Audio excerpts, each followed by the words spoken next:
नमस्कार, स्वागत है आपका क्यू वाइव नेटवर्क पर। मैं हूं नीलू व्यास और आज हमारा ये जो कार्यक्रम है ये बहुत खास है।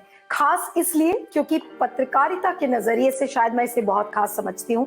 और अगर आप सब ने टीवी चैनल्स देखा हो और खासकर एनडीटीवी, क्योंकि एनडीटीवी एक ऐसा चैनल था, न सिर्फ मैं बल्कि मेरे जैसे बहुत सारे पत्रकार बड़े हुए हैं उसे देखते देखते। और अगर मैं रवीश कुमार की बात करूं तो रवीश कुमार पत्रकारिता में एक ऐसा नाम था जिनको अगर आप एक दिन ना देखें तो थोड़ा सा खालीपन महसूस होता था। और अभी आपने हाल के दिनों में देखा कि किस तरीके से एनडीटीवी की जो ओनरशिप थी वो बदली, उसमें नए मालिक आए। लेकिन रवीश कुमार की मैं यहाँ पर इसलिए बात कर रही हूँ क्योंकि रवीश कुमार का प्राइम टाइम अब एनडीटीवी पर नहीं जाता। रवीश कुमार ने एनडीटीवी से इस्तीफा दे दिया। लेकिन बहुत सारे लोग इसको जानने के लिए उत्सुक है कि आखिर रवीश अब क्या कर रहे हैं, रवीश की जो जिंदगी है वो अब कैसी है, वो क्या सोचते हैं, एनडीटीवी के बारे में उन्हें क्या कहना है और पत्रकारिता को वो आगे कैसे चलाएंगे। इसलिए मेरे लिए आज ये पॉइंट ऑफ व्यू का एपिसोड बहुत खास है। और ये जो कार्यक्रम मैं कर रही हूँ इस समय प्रकाश टीवी, उन्नति टीवी और क्यू वाइव पर आप लाइव देख रहे हैं। और आज हमारे खास मेहमान रवीश कुमार ही हैं। आपका रवीश बहुत बहुत स्वागत है क्यू वाइव नेटवर्क पर और हमारे दोनों नेटवर्क्स पर भी आपका बहुत बहुत स्वागत है। लेकिन जो पहला सवाल है रवीश आपसे कि जब एनडीटीवी से जब आप इस्तीफा दे रहे थे तो आपको इस्तीफा देने के लिए शायद किसी ने नहीं कहा, क्योंकि आपने और भी जो इंटरव्यूज दिए उसमें आपने यही कहा कि मुझे किसी ने बोला नहीं था। तो ऐसा क्या हुआ कि आपको लगा कि अब आपको छोड़ देना चाहिए एनडीटीवी? देखिए, सब कुछ कहा नहीं जाता है। जो आसपास चीजें हो रही थी उससे बहुत स्पष्ट था कि मेरे लिए अब इस एनडीटीवी में अब कोई जगह नहीं है। ये एनडीटीवी अब बदल रहा है। पहले एनडीटीवी सिर्फ एक न्यूज चैनल था। अब आप जरा इसे पलट कर देखें तो इस एनडीटीवी के पास अब कोयले का कारोबार है। शायद दुनिया का सबसे ज्यादा कोयले का कारोबार है। इसे आप पलट कर देखें तो बहुत सारे एयरपोर्ट का प्रबंधन है। और पलट के देखें तो बंदरगाह हैं, जो भी अदानी साहब के बिजनेस हैं और उसका हिस्सा एनडीटीवी है। तो उस चैनल के पास अब कोयले का भी बिजनेस है। तो और जिस तरह से उनके बिजनेस के बारे में परसेप्शन है, देखा जाता है, वो भी एक तरह से साफ था कि चीजें बदल रही हैं। और एक बड़ा सवाल सामने आ रहा था। अभी तक कंटेंट की ओनरशिप तो एस्टैब्लिश हो गई थी। मीडिया में जो दिखाया जा रहा है इसका मालिक एक ही है और वो बीजेपी और प्राइम मिनिस्टर के इंटरेस्ट के हिसाब से उससे मैच करते हुए एक तरह से उनकी पॉलिटिक्स के साथ तालमेल में नजर आता है।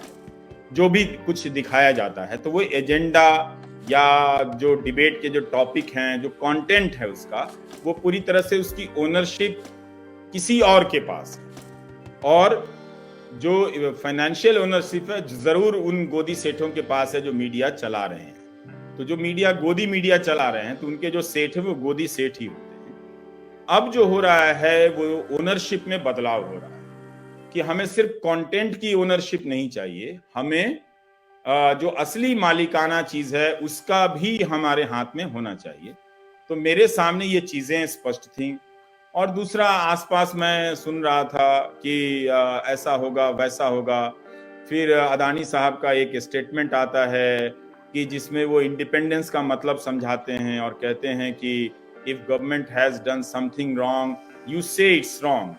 मतलब इतनी बड़ी बड़ी गलतियां हैं इस सरकार की, आप सुप्रीम कोर्ट भी चीख रहा होता है कई बार। और तब अदानी साहब कहते हैं कि but at the same time you should have courage when the government is doing the right thing every day you have to also say that।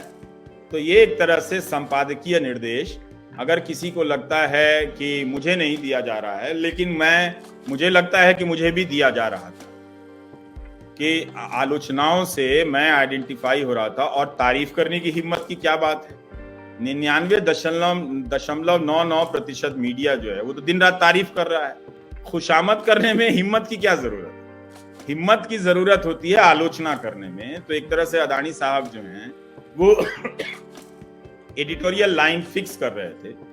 दूसरी तरफ वो एक अखबार में इस तरह का इंटरव्यू दे रहे थे जिसमें इंटरव्यू लेने वाले का नाम तक नहीं है। दैनिक जागरण में पूरा पावर फीचर इंटरव्यू छपता है और हम और आप जानते हैं नीलू की पावर फीचर इंटरव्यू किस तरह के होते हैं। कैसे किए जाते हैं। तो रिपोर्टर का नाम नहीं, एडिटर का नाम नहीं, दुनिया के इतने बड़े धनिक व्यक्ति का, इतने बड़े सेठ का इंटरव्यू हो रहा है और इंटरव्यू कौन कर रहा है वो अपना नाम नहीं बताना चाहता, अपना चेहरा नहीं दिखाना चाहता। तो ये बातें अजीब हैं, बहुत कॉन्ट्राडिक्टरी हैं। और भी बहुत सारी ऐसी चीजें हैं जो इस वक्त कहना मुनासिब नहीं होगा। मुझे लग रहा था कि अब जो है जिस तरह से मैं बोल रहा हूँ मीडिया में रहते हुए मीडिया के बारे में, तो उन्हें बहुतों को इस आवाज से दिक्कत तो थी ही। और ये बात मैं कह रहा था, इसका मतलब ये नहीं कि सिर्फ मैं ही कह रहा था, ये बात अलग तरीके से आप भी कहती हैं, अलग तरीके से बहुत लोग कहते हैं। हाँ, जरूर उसमें एक प्रमुख चेहरा मैं बन गया था, तो वो एक तरह से ये एक मोरल संकट बना दिया गया कि आप जो है अब आप देख लें अपना। और ये शायद आपके लिए वो इसमें कोई जगह नहीं होगी। मेरे काम का जो तरीका है, मैं ऐसे इस तरह के संदिग्ध वातावरण में नहीं काम कर सकता कि जहां मुझे कोयला के कारोबार पर कोई छत्तीसगढ़ में कोई प्रदर्शन कर रहा हो, वहां चुप रहना पड़ जाए। हवाई जहाज को लेके कोई सवाल उठा रहा हो, एयरपोर्ट को लेके वहां चुप रहना पड़ जाए। उनके इतने बिजनेसेस हैं, तो फिर मेरे और वो जो देखे जाते हैं, आप उस तस्वीर को कैसे हटा सकती हैं कि जो 2014 का चुनाव प्रचार हो रहा है और जहाज में अदानी साहब कितने रिलैक्स बैठे हुए हैं, उनके साथ हमारे जो होने वाले उस वक्त के प्रधानमंत्री थे वो कितने रिलैक्स बैठे हुए हैं। तो क्या इससे साफ नहीं हो जाता कि यहाँ पर मेरी जगह नहीं है।